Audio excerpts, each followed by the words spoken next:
What's good? What's good?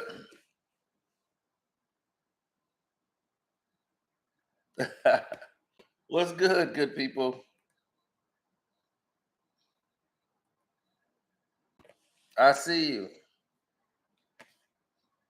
Uh, yeah, there's been a lot that has gone on in my life, more than probably what people would know.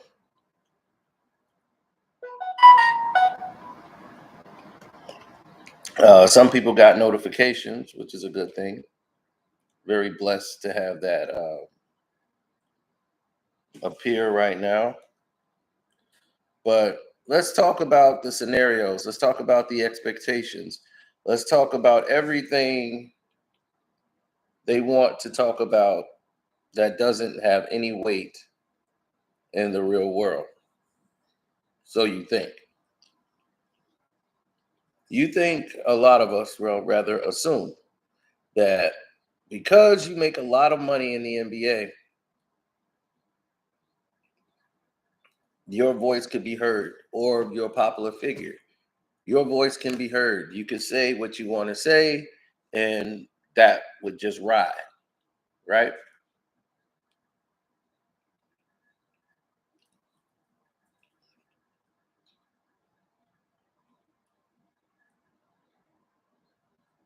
You will be wrong.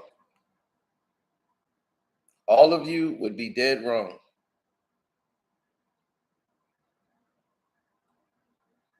And you might be saying to yourself, well, why? Why would that be? How would that be the case? Why would we be wrong on that? What's so wrong about wanting to do the right thing and say the right things?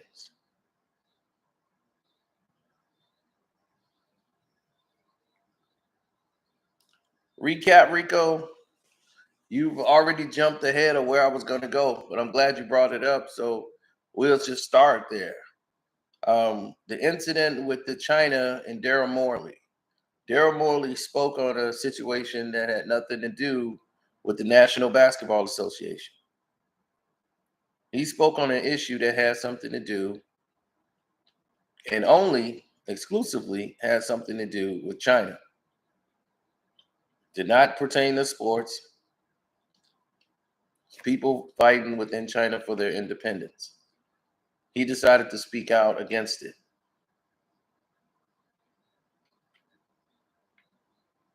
Because of it, China struck the NBA.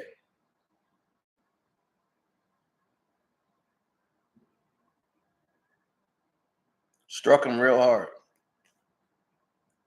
Showed them they have the power over the NBA. The NBA wasn't in a bargaining position. Well, they tried to fix the incident. LeBron James just happened to be in China for a game and to promote and have meetings about his production line.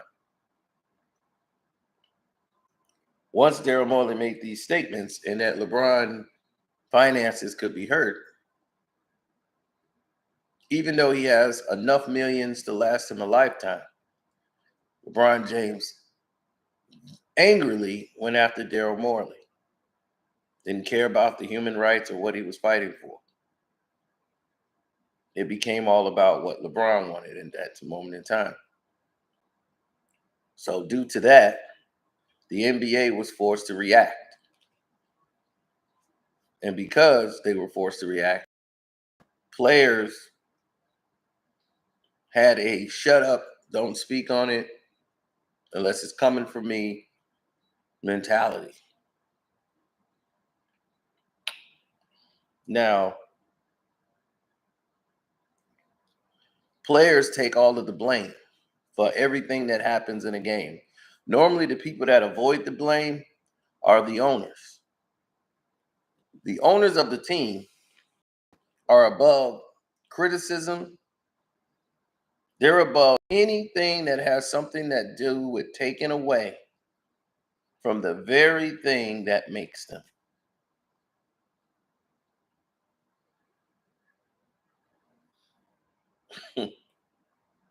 For instance, right? because we want to make sure we're clear here. For instance, how many of you remember when CJ McCollum went on ESPN? This is why they don't like active players to be guests on sports shows, especially debate shows, because they say things that they probably shouldn't say.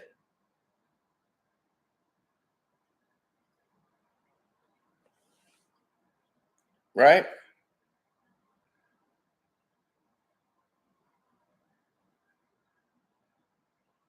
How many times have we seen that?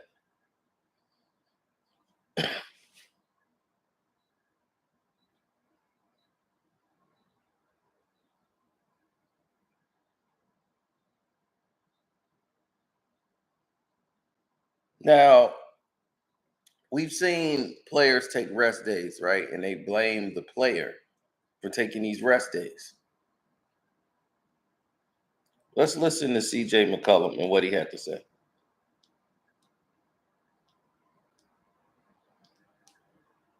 JJ, this is a designated rest day. I'd fight him on it. I'd fight him on it. There's a lot of guys that do fight the teams on it.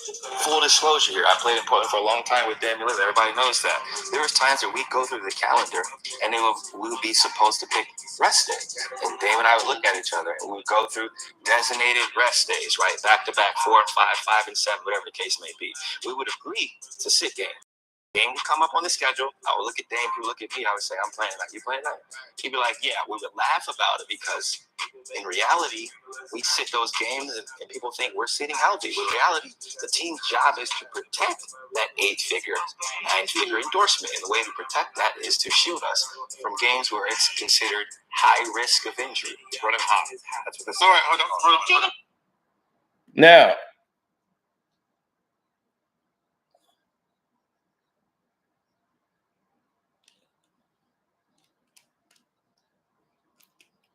oh, thanks, Tevin. Yeah, today they're trying to say that Matthew Stafford had a surgery procedure. That's why he looked so bad. It never ends. But back to this, he exposed something that no one talks about in the NBA, and they were very livid at him for saying this. See, what people didn't realize that the aftermath of that was the big effect. That's when the ball really truly dropped.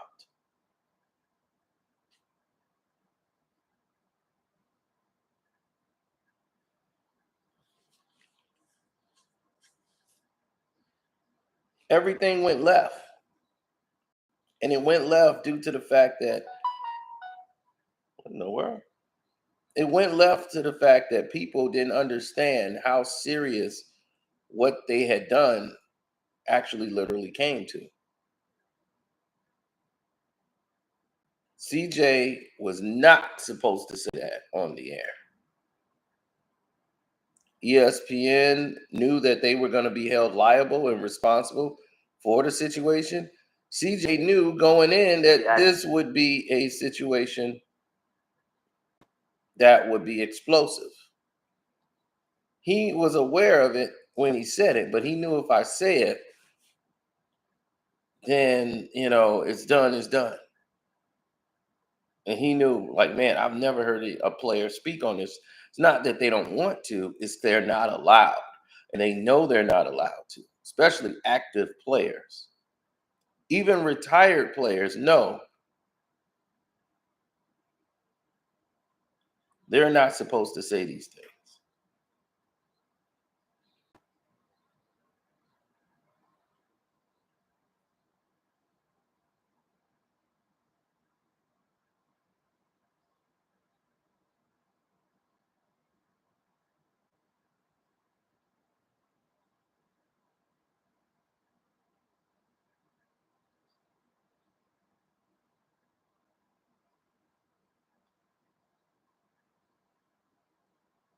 Hmm.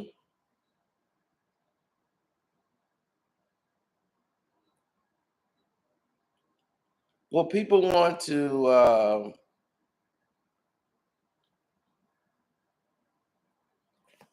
Well, when you start talking about these issues, You're talking about the inner structure of what happens behind closed doors. Players haven't come out and spoken on this because they know it's not a good idea to say. Listen to CJ. Asked the question, he addressed the question. Obviously, collective bargaining, there's a lot that's going to go on. There's a lot of discussions that are to be had. But from the player side, I think obviously my job is to do what's best for the players, to protect the better interest of the players, while also protecting the integrity of the game. You talked about the history of the game. These are all things that we've discussed. But there's a rule of thumb here. You have to adapt or you die. Once upon a time, there wasn't a three-point line, as JJ talked about. He's referred to certain players as plumbers or garbage men. They did have second jobs. Dentists or doctors. There was a time in which players had second jobs. I actually have a second job now at the ESPN, but I'm fortunate to be in a different position, and I'm thankful for that. But the game has evolved. The way the game is played has evolved. The TV licensing deals have evolved. We're sitting here talking about sports right now. There's millions of people watching, and there will be millions of people watching Game 3 in Boston for a reason. Players deserve 7 figures, 8 figures, 9. Some deserve 10. LeBron's $1 billion for a reason. I think the issue here and what we have to address and figure out is what's best for the game. Obviously, there's financial implications. There's a revenue situation that we have to figure out. What's best for the governors, what's best for the players, and what's the happy medium. But to say that this rule is appeasing players is blasphemy, because there's a lot of players that just want to play 82 games. They want to protect the identity of the league, the history of the league, and we have to figure out collectively as a whole what's best for us. But so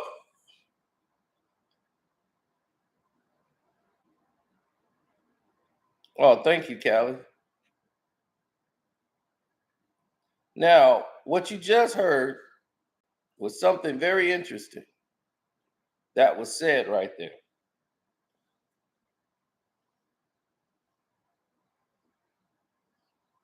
He said, I'm 4 years clean of being a Laker fan. All right, Bronx. Now, what was he alluding to there? There's a reason this video isn't being shared, even though the notification went out.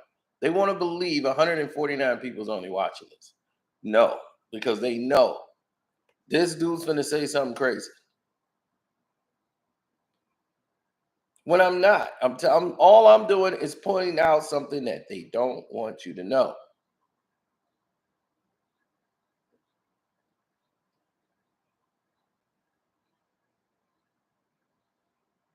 Listen very carefully. Players haven't come out and spoken on this matter, so I'm probably one of the first to speak on it.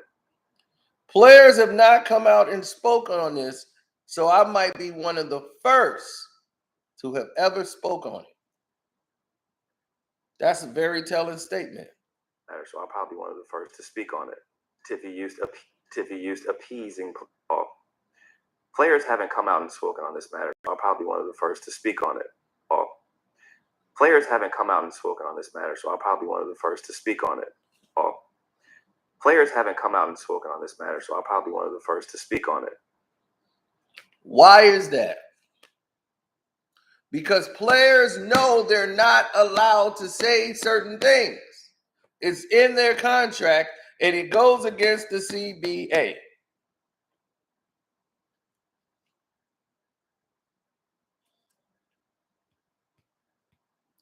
Why do you think he would be the first NBA player to ever speak on it?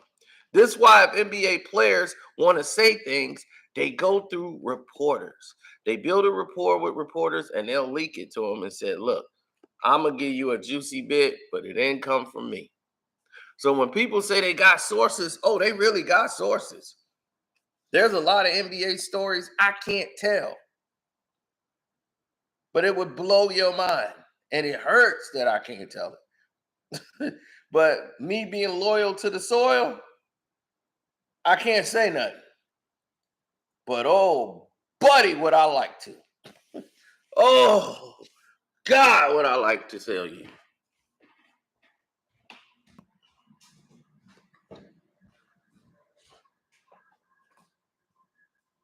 Now,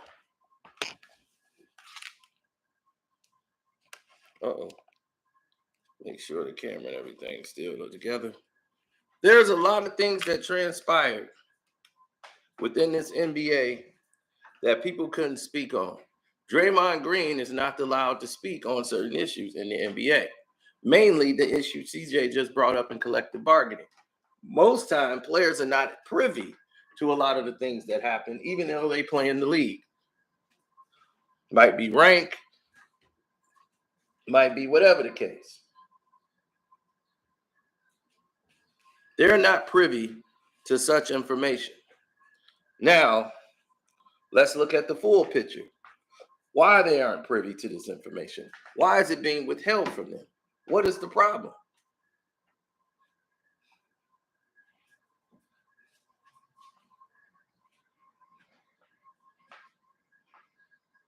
People like who they like and what they like. What they don't like is to be dictated to. They don't like anyone telling them left is left, right is right. That's right. CJ is the head of the players union, but he wasn't supposed to say that in public. The league was very upset with him stating these things and saying them in public. Chris Paul stepped down from the position. Then he began to win, even though he's still with the union. He stepped down from being president of the players union because his acts, a lot of players wanted to choke him during the last CBA. They didn't like the way he was running things.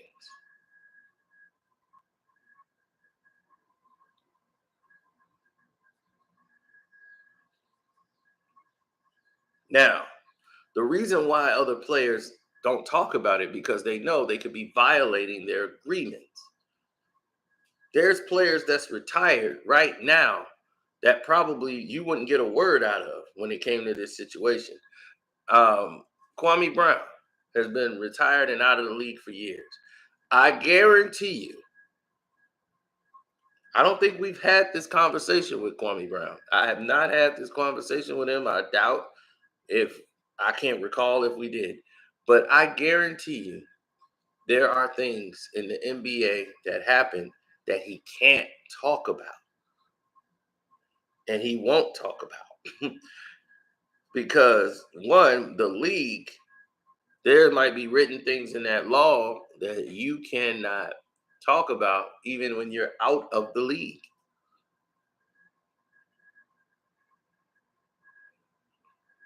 They keep talking about the integrity of the game.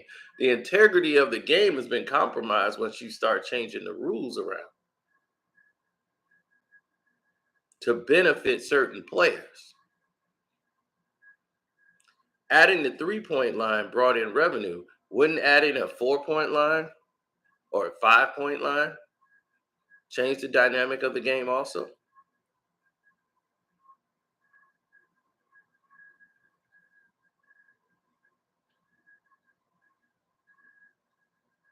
Do you want to know why there isn't a 4-point line and a 5-point line? What if I told you that this was brought up in meetings before to change the 3-point line, bring it in close, make it the college 3-point line, and the NBA line now was going to be the 4-point line?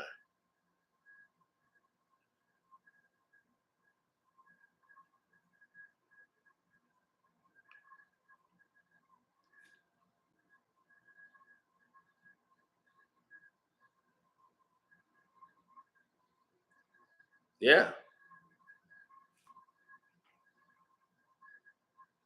To get rid of the Hacker Shack rule, what they were going to do was they were going to have a deliberate foul put into the NBA to stop the Hacker Shack late in games because Shaquille O'Neal couldn't shoot free throws. You put him on the line. This could affect the betting. This could affect the game. It slowed the game down. And they had no answer for the Hacker Shack. The NBA frowned on it, but they had no rule against it. What if I told you there was a rule change that was on the table to stop that? That was the main design by David Stern. He was very pissed off and he wanted to stop it because he felt this was destroying the game.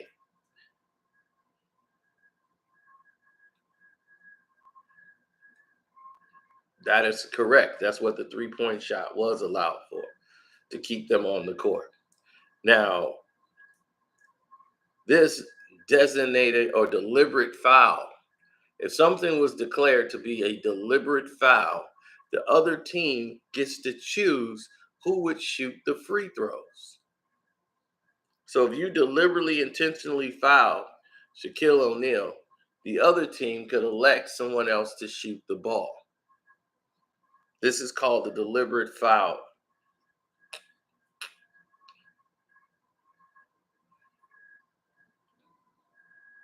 Yes, my super chat work and the Cash App is here. This is stuff that you never knew took place in the NBA. This was going to go in effect, but it was ruled against because this would affect their outcome of games. They cannot fix the damn games if the other team can pick a 90% free throw shooter. This cripples the referee's control of the game.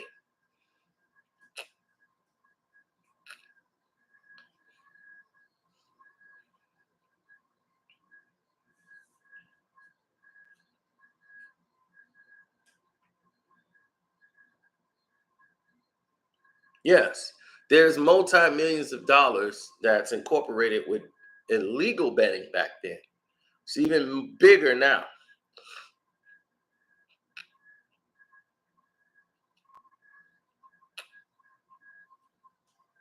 Now, you might be saying, is that a conspiracy theory or truth? That is the truth, buddy.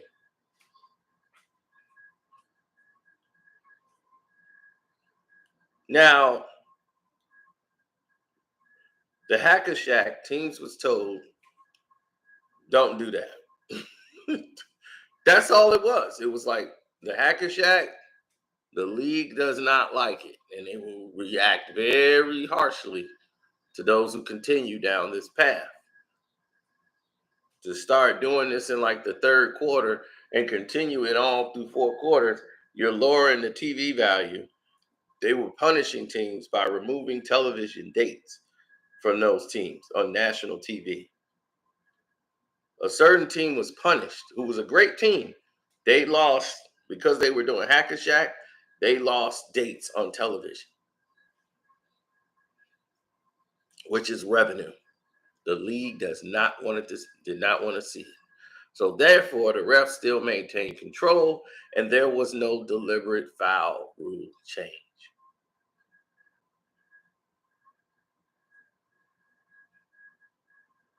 One mole referee, they're all moles. Every last one of them. You're responding to Donnelly, right? The NBA made a deal with Donnelly to stop him from telling all about the NBA. He's like, look, what do I got to lose? I'm already in jail. So if you sue me for telling everything about the league, which will crush and destroy the NBA, you better make a deal with me. So he has a new deal, which limits what he could actually say and puts more of the responsibility and the onus on him and not destroy the league.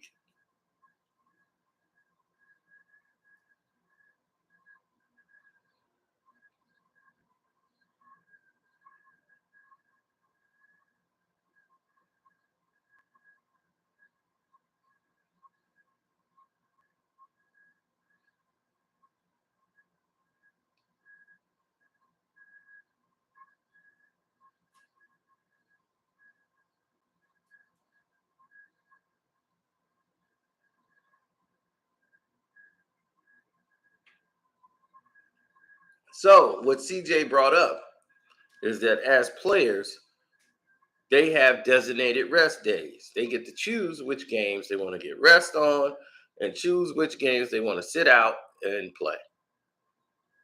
And the league gives them this. Every team gives them this because they want to protect their investments. Certain games that are considered more dangerous because you're a high injury risk, they sit you down. We ain't going to let you play the Pistons tonight because you might get hurt and we can't have you missing games.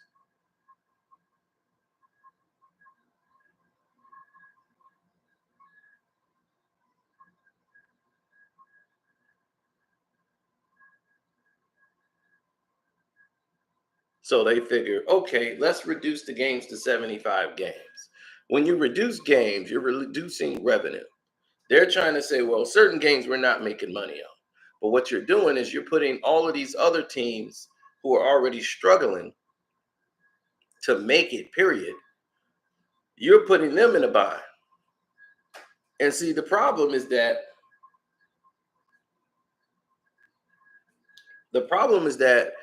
the small market team really don't have a leg to stand on. Milwaukee is a small market team, and they finally got an NBA championship for Giannis in that city. A small market team wins an NBA title. The Bucks will never win it again. Why? Because they're a small market team.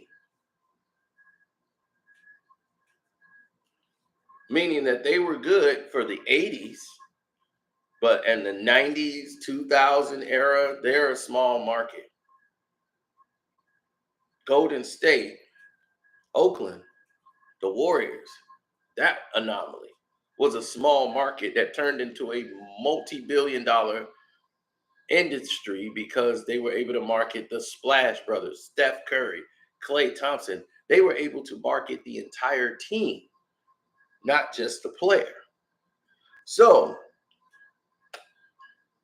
they had created a winning environment in that town and been able to make San Francisco, which is the money. Now we get to take that money and turn that into $1 billion stadium. We're going to have a trolley that will bring you from Oakland all the way over to San Fran, to where the big money is. Now they're $1 billion worth franchise to the max. Merchandising. They're competing, if not better, than the Los Angeles Lakers right now.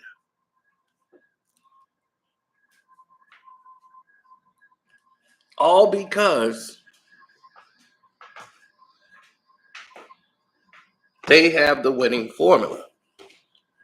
They're able to excel team more than individual.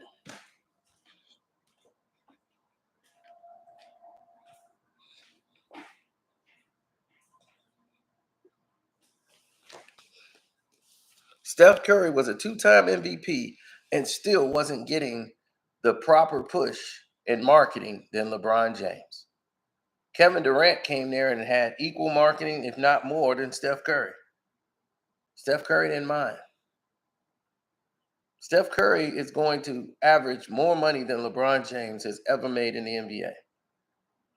That never gets spoken of. Steph Curry is a part owner of Under Armour. That was part of his deal. He is a part owner. So that means anything Under Armour sells as a company, as an organization, anything they sell, he gets paid. He's a shareholder. He's in a whole different boat than LeBron James. LeBron James claims that he's up there with Jordan. As far as signature shoes, he's got his own brand, like Michael Jordan has. Buddy, your shoes don't sell like Jordan shoes. And buddy, you are not MJ. And you have no one under your brand. The only person that's under you is you. Michael Jordan has tons of athletes. He's got Zion, he's got Luka under the Jordan brand umbrella. So he's got the young future already. You are not in position.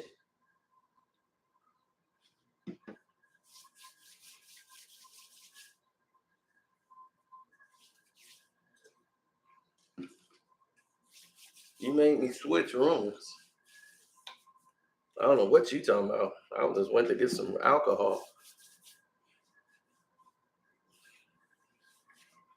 Because I don't like to be surrounded by things that are toxic to me. So you get some rubbing alcohol, burn all those germs, clears your pores.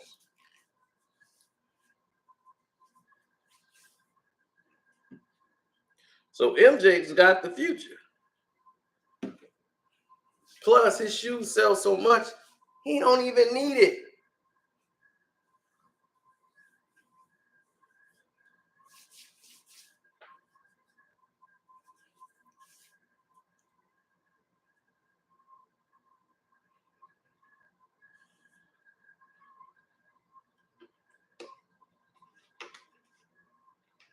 You thought the Chicago Sky was going to win it, huh?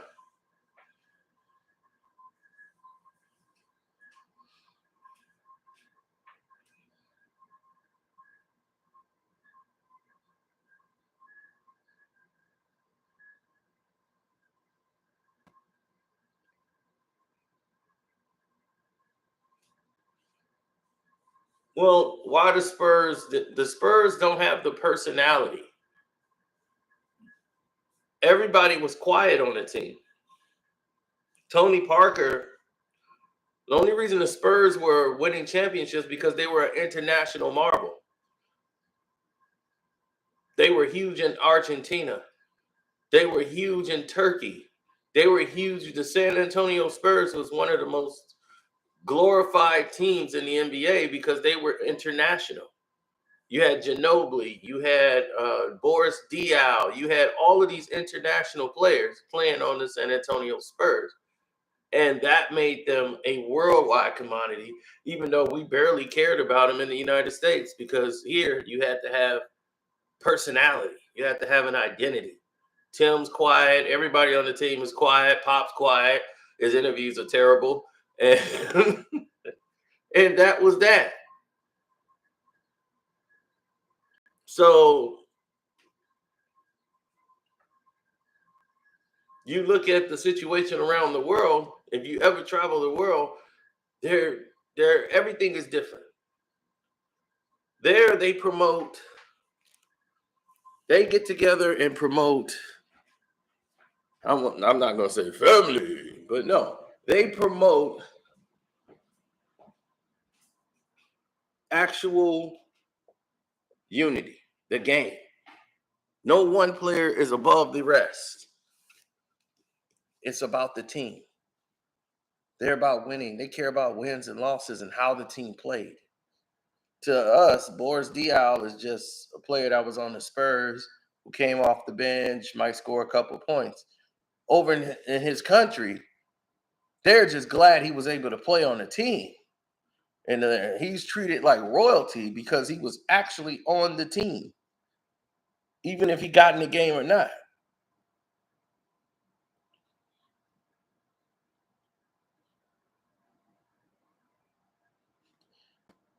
The Milwaukee Bucks are going to be competitive, but the league will be against them winning again because they couldn't really market him because all they have is Giannis.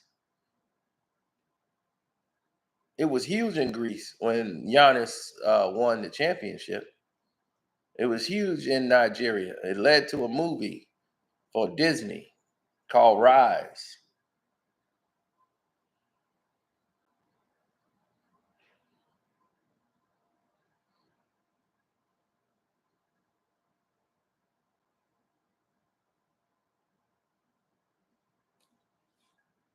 I've watched a couple of WNBA games. I could have went to the finals actually and sat courtside. My family has a deal with them. I'm part of a charity firm that's backed by the Los Angeles Sparks.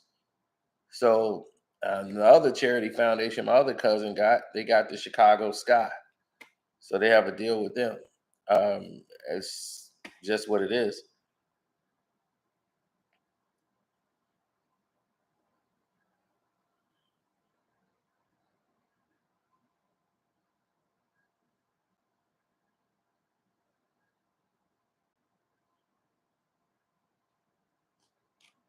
Well, CJ brought up a lot of good points.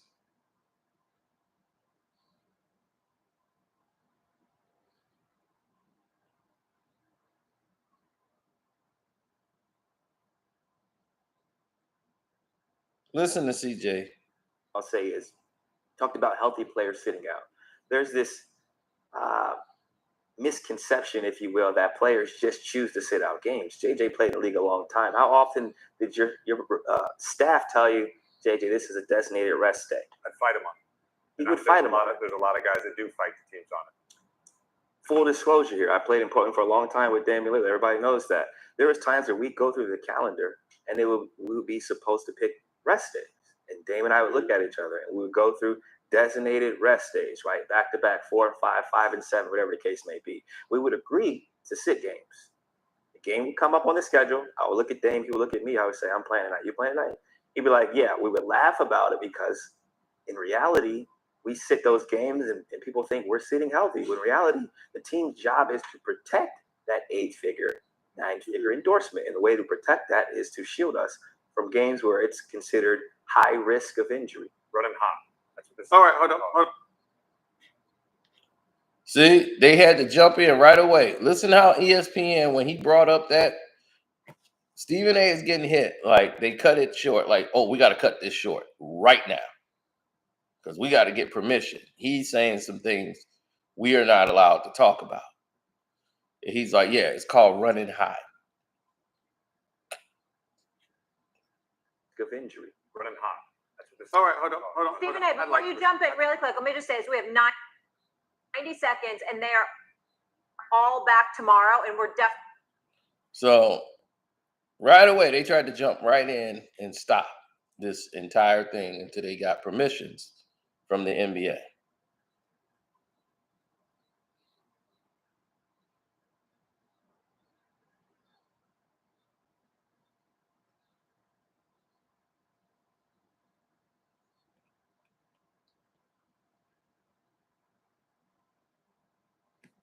Now, you would say you saw Brady out there and players fighting for money on the field and trying to get their incentives out of their contracts, right? And this is why Antonio Brown is done with the NFL, because the NFL is done with Antonio Brown. Tampa was his last stop. And he's complaining that he's playing hurt to try to get his money and incentives. This is why the NFL is an entirely different monster. You got Tom Brady out there. You got he wanted to make sure Gronk got his money. He would have made sure AB got his money. AB don't have vision or patience. He want to get the money even though he claims he's hurt.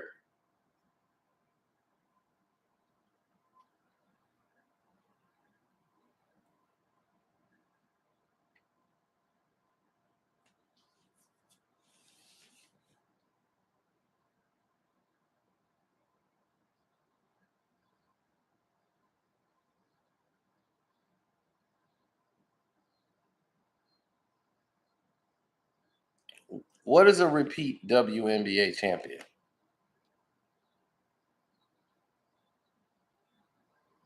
I've been watching the WNBA since its inception. When they started it, Cheryl Swoops was supposed to be the star of the entire league. Do you know who was the star of that team and why Houston was winning those championships?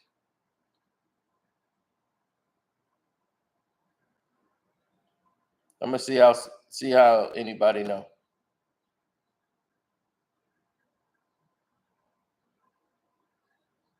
Who was the one? Yep. What's the first name? You got it right, Spud McKenzie. There you go. Cynthia Cooper. Cynthia Cooper at that time was old. Okay? She wasn't even in her prime. She was the backup player to the real star, the greatest female player in the history of this planet of basketball, Cheryl Miller. UCLA, the best women's basketball team ever put together.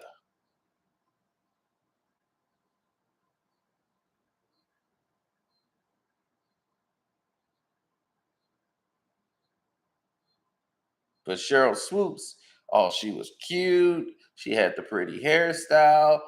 She was going to be the face of the WNBA.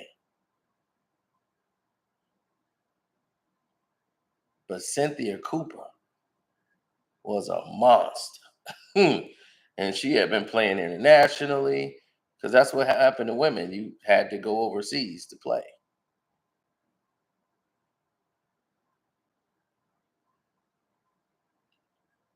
Cheryl Miller popped something in her knee playing pickup basketball game with the guys, and her career was over. They told her right then and there her career was over. She went from being the best player in the entire world to never playing again, another organized professional game again. They just won the Olympics, dominated. The McGee twins, JaVale McGee's mother, was one of the twins. And they didn't select both of the twins to go to the Olympics. They only took one because they had to make room for a white girl. Dude, I've watched college basketball back then, female. I watched the WNBA then. Now they're vying for a repeat championship because they wanted to make the other face of this game from Naperville, Illinois, the girl who I turned down for a dance, the 7-foot tall giant herself. They want to make her as she's going off into the sunset. They want to make her the face. You didn't know JaVale McGee mother was better than him. That's why they said he's probably the only player in the NBA whose mother was better than him as a player.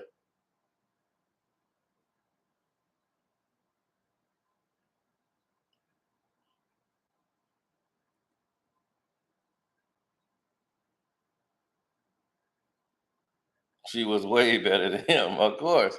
She has a twin sister. They're the McGee twins.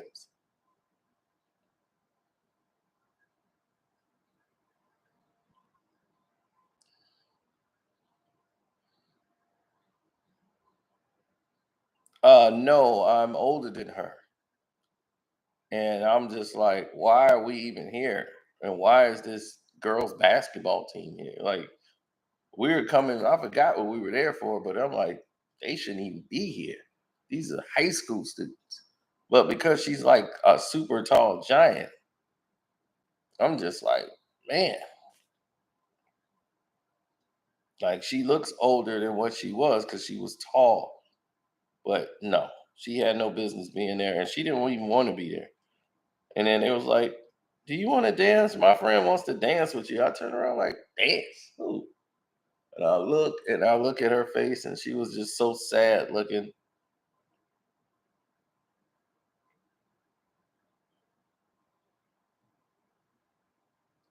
Pam was awesome. Of course, she was awesome.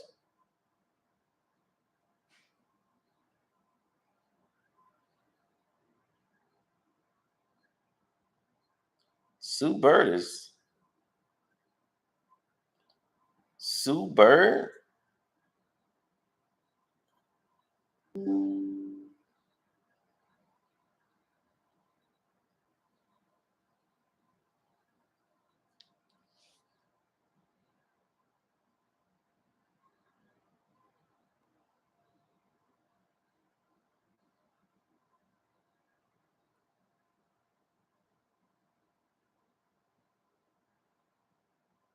What about Sue Bird?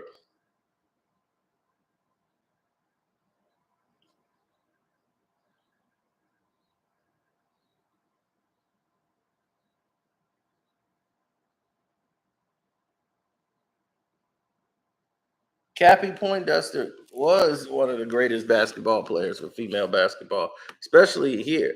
High school was it for women basketball players. If you didn't play and dominate, normally at Weston House, You know, you had to really do something. We had Marshall High School, Westinghouse, you know, those West Side schools. Those you weren't considered a baller. If you couldn't play out west, you couldn't hoop. Whitney Young.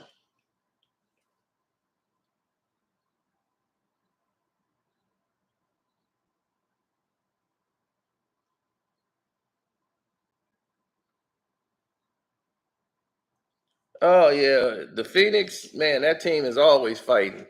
That little feisty girl, she get all the money because she's cute. What's her name? Diggins or something like that.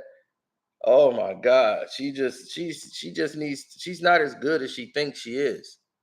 And Dana Taurasi won't gonna knock her head off her shoulders if she keep playing around.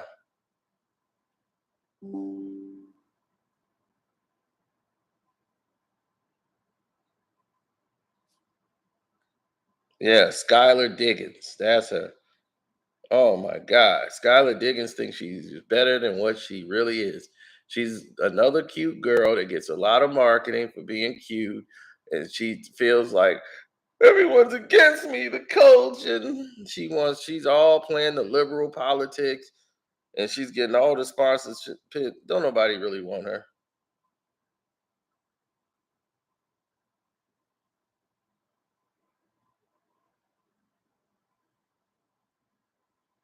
Candace was supposed to be the end all be all of women's sports.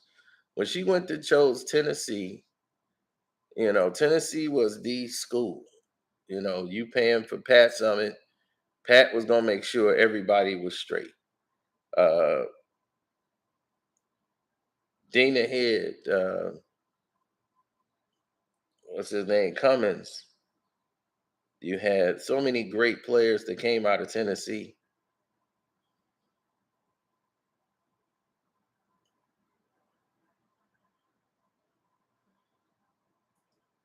Dawn Staley, I knew Dawn for a long time. We seen her. She used to have a Jerry curl. She's like a little female Easy E. She was tough as nails. Um, I played against a girl here. Was played in the suburbs, but she played with all the people on this court, like dudes, everybody. And her name was Dana Leonard. And Dana Leonard was supposed to go to if there was WNBA at that time, she was going to go play ball internationally. She had won every trophy there is. And I walk on the court and I'm like, there is no girl gonna beat me in basketball. And she was supposed to play me in a one-on-one game, and she didn't. She played in a 5-on-5. She's like, let's just play a 5-on-5. You get your five, I pick my five. I'm like, go ahead, but you're a woman. You can't beat me. I had her and the rest of the girls off edge, and they couldn't beat me. And the reason why they couldn't beat me is because I made it feel like it was their gender is the reason they couldn't win. I had them off balance. I was Terry Silver. I used mental games to get them on edge. They wanted to beat me so bad, they were beating themselves, turning over the ball, trying to shoot when they should be passing. It was beautiful. It was some of my best work. Mind manipulation. This girl played every day basketball. Me, I play in pickup games every day. She played organized ball every day. She's in the papers, everything, and couldn't deal with me.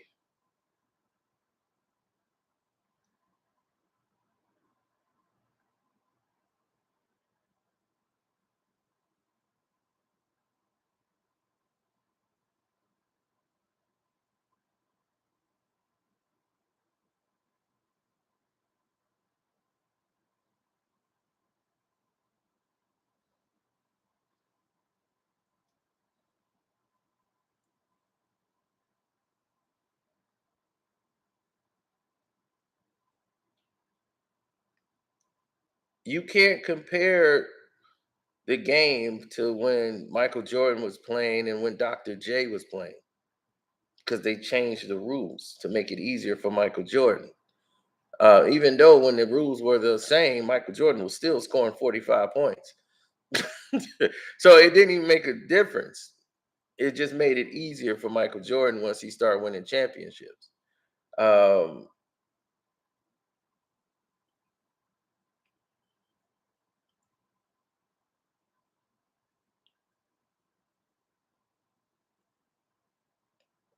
yeah, what Gigi would have been, um, she'd have been playing. She had already basically made her commitment where she wanted to go to college. I don't think she was going to play with the female Oregon team, but she's going to probably go play with Gino. I don't know what would have happened.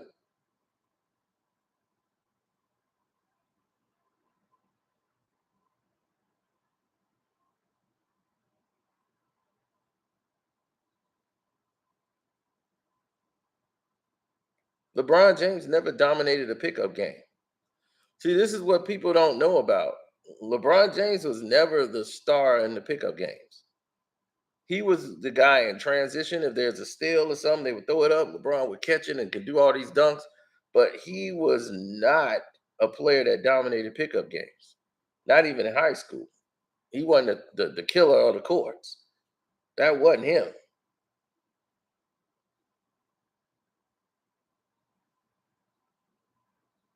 Yeah, she was gonna go play with Gino. She grew up watching UConn and their dominance. But if Pat was alive, I think she would have thought about Tennessee a lot more.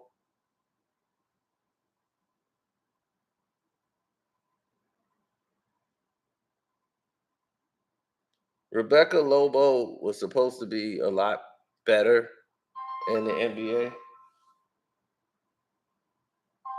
sit out games. KJ played in the league a long time. How often did your staff tell you, JJ, this is a test? I don't know who the hell that was.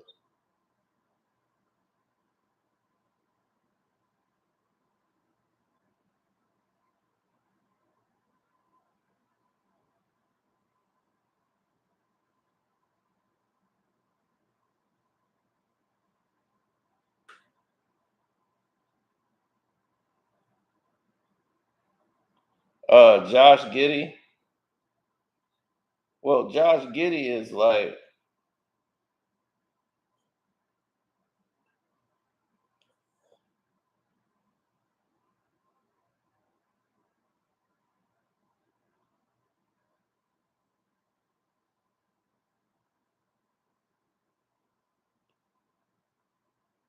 Josh Giddey is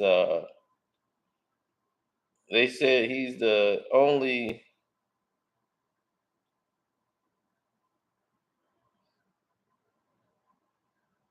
yeah, Josh Giddey is the only virgin in the NBA because he's saving himself for marriage.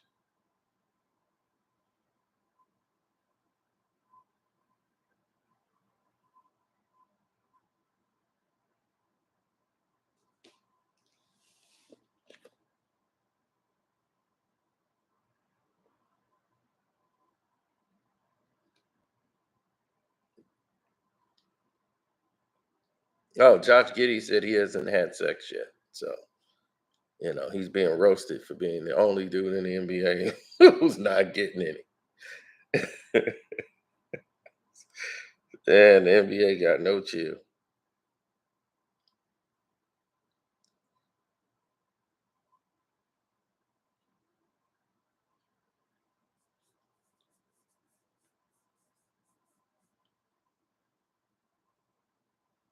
Um, yeah, there's a lot of players that were great in high school and didn't get a chance to go to college, and it didn't pan out for them. Like Ronnie Fields, was explosive with Kevin Garnett, and Kevin Garnett tried to get Ronnie Shields tryout with one of the teams, but it's just that Ronnie was, it was a different era. and Anderson Hunt from UNLV. He had a trial with the Chicago Bulls, the Running Rebels, and what you would have, and what you would see were two different things.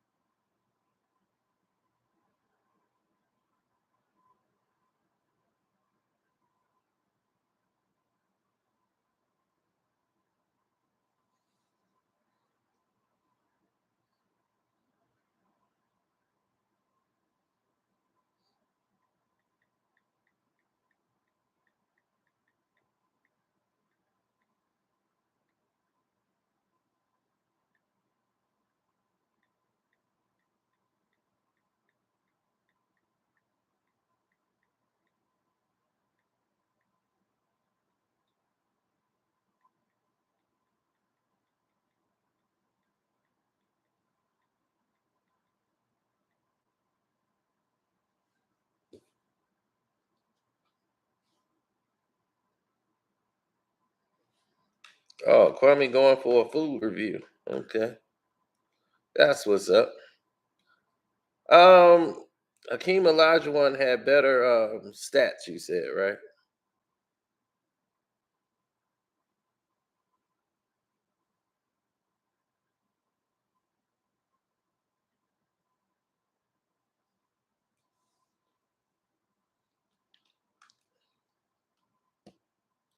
Well, the thing about it is that DePaul, the they fell from grace as other teams started to pay out more money. The NBA, sorry about that. That was a farm system. If you went to DePaul, if you went to Westinghouse, you went to a lot of West Side Chicago players were chosen. It was very few South Side players chosen. The West Side was the cream of the crop for basketball players, and West Side played defense. South Side had jump shots. That's how it used to be. They were considered softer on the South Side.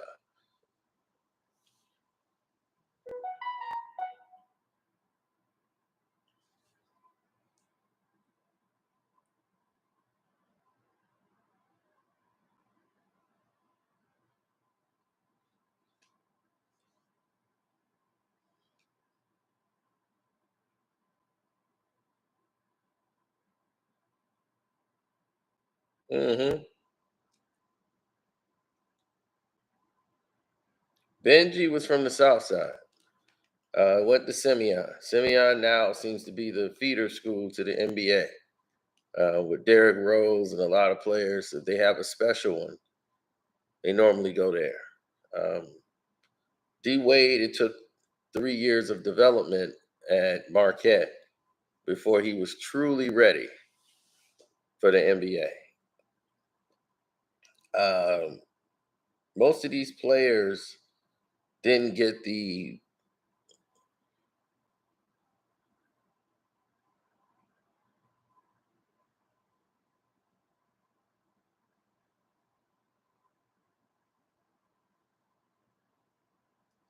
Oh no.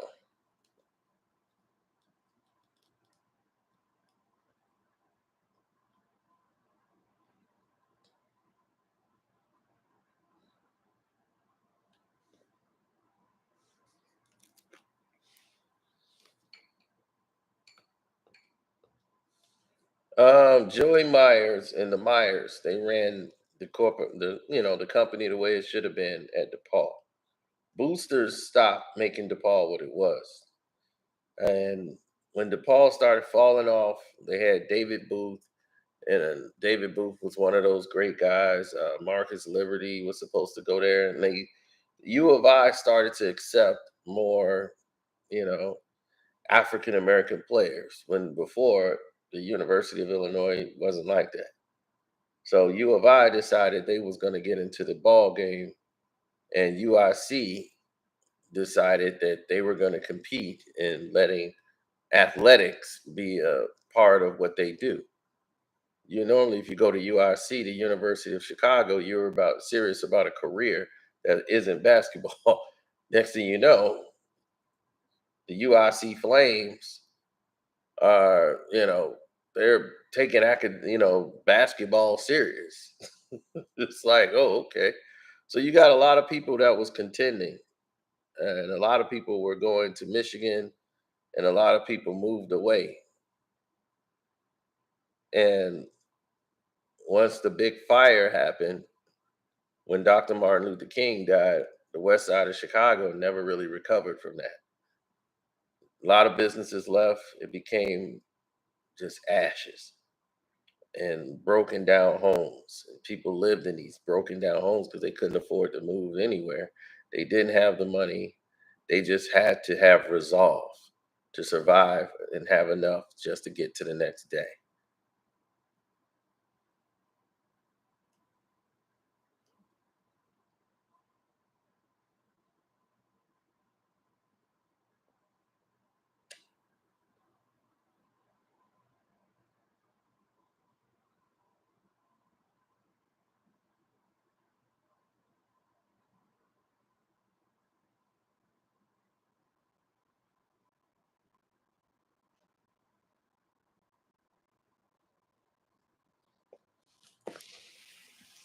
At one point, yeah, Penny Hardaway was better than Kobe Bryant. Kobe Bryant had to evolve to become the player he was. When MJ came in the league, he was much different, and people knew like this guy here, you can't really guard him one on one. He is a problem. His speed, athleticism, he could hang in the air. He had foundation. He just wasn't a consistent shooter from every spot on the court yet, but he was a problem. Buddy boy. Guarding MJ was a full team effort. Full team effort.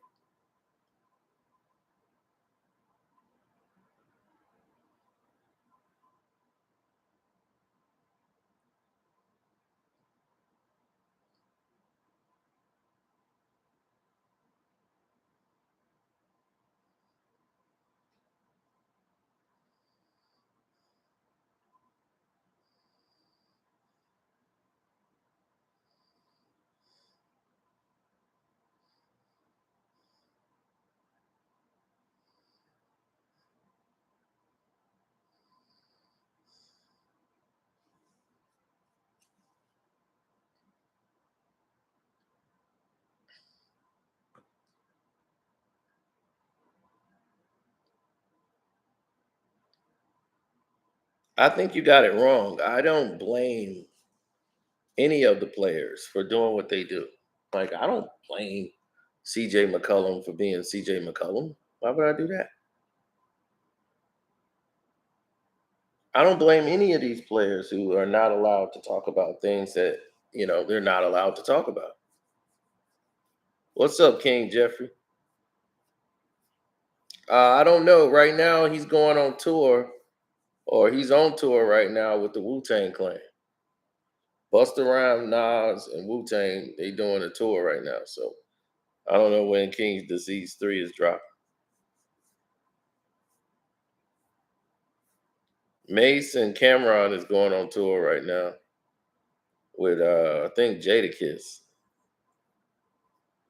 if I'm not mistaken. I think that's going on right now.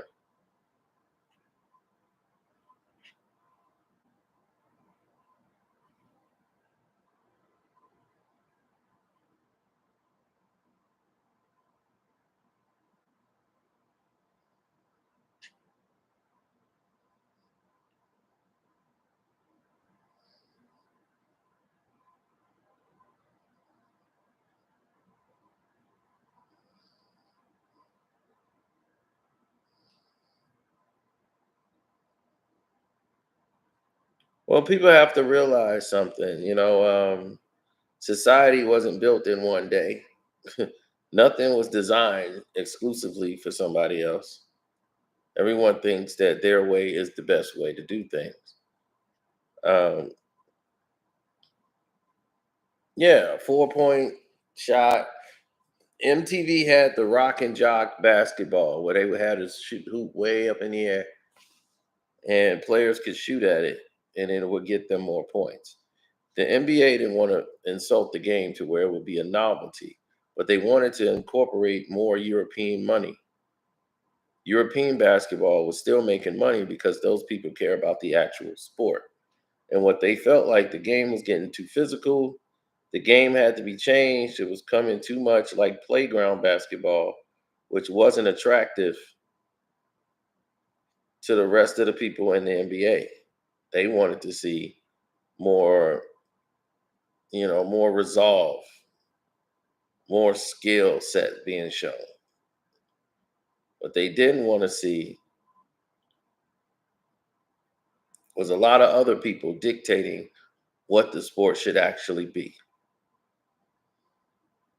They wanted to put their hands on it, scold it, mold it, whatever you want to call it, and build it into what it is today.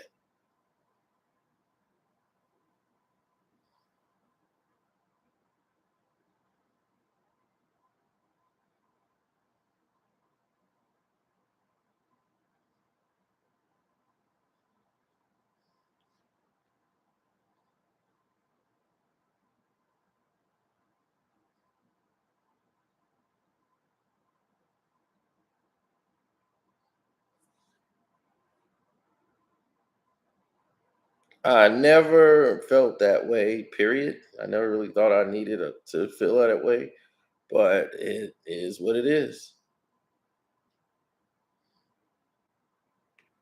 So, anyway, it's now 8 o'clock. I want to say thanks for everybody who super chatted, everyone who hit up my Cash App, Carceno.